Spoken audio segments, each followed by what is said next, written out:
Şimdi bizim açlık grevine girme kararımız gerçekten bu geçen 60 güne bakarak değerlendirilebilir. Cezaevindeki tutsaklar açlık grevine girdiler ve çok makul, mantıklı, hepimizin de ihtiyacı olan bir takım talepleri öne sürdüler. Biz bu 60 gün boyunca BDP olarak da, BDP blok milletvekilleri olarak da, Türkiye'nin demokratik kamuoyu da, halkımız da 60 gün boyunca ısrarla bunu anlatmaya çalıştık. Halk bu konuda yoğun bir emek sarf etti. Gerçekten 60 gündür her gün sokaklarda insanlar ve her gün 60 gündür de kesintisiz olarak devlette bu duyarlılık oluşturma, kamuoyu oluşturma, çözüm konusunda katkı sunmak isteyen halka şopla, gazla, bombayla saldırıyor. Bütün bunlara rağmen hükümetle diyalog kurmaya çalıştık. Yani başbakanın bütün kışkırtıcı söylemlerine rağmen, bütün rencide edici, itibarsızlaştırıcı söylemlerine rağmen biz ola ki bir yol açabiliriz, ola ki bir kanal açabiliriz diye AKP nezdinde çok çeşitli temaslar yaptık. Bu görüşmelerin tamamı bizim talebimiz üzerine gerçekleşmiştir. Hatta bizim zorlamamız üzerine gerçekleşmiştir. Hani bir yol bulalım, bir çıkış bulalım ve olası ölümlerin önüne geçelim diye. Doğrusu artık 60. gün yaklaşınca biz artık bunun evet siyasal bir sorumluluğu var, siyasal bir mücadelesi var ama aynı zamanda da insani ve vicdani bir sorumluluğu var.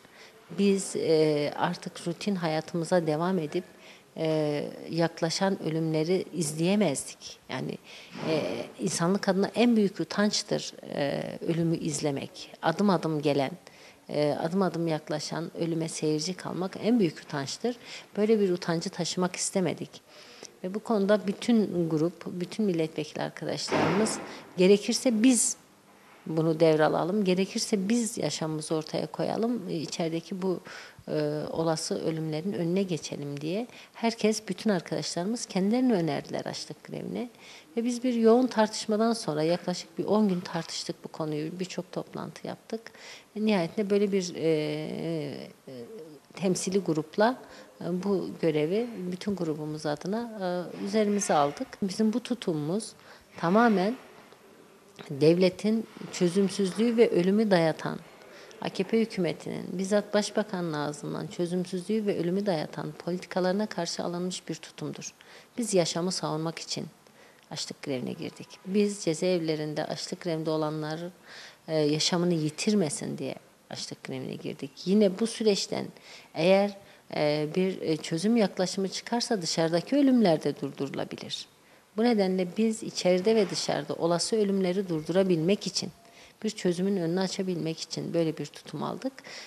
Bu içine girilen süreçte bir çözüm bulunamaz. Olası bir can kaybı yaşanırsa bunun hem siyasi sorumluluğu çok ağır olur, hem ahlaki, insani, vicdani sorumluluğu çok ağır olur. Ve bu sorumluluk tamamen şu anda hükümetin üzerindedir. Bu eylemi başlatan tutsaklar açıkça taleplerini makul, mantıklı, kabul edilebilir ölçüde tutarak bir yol açmak istediler. Kabul edilmez bir talep ortaya sürmediler. Hükümet bile aslında bu konuda hani çok öyle taleplerin hiç kabul edilemez olduğunu falan söyleyebilecek durumda değil. Ve insan yaşamı nereden, hangi pencereden bakarsak bakalım mutlak kutsaldır. Nereden yaklaşırsan yaklaş, insan yaşamı kutsaldır. İnsani değerlerle hayata bakanlar açısından kutsaldır.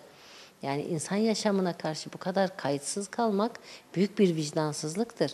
Ve bunun hem siyasi sorumluluğu çok ağır olacak AKP hükümeti açısından hem de ahlaki, vicdani, insani sorumluluğu çok ağır olacak eğer bu ölümleri durduracak bir adım atmazsa.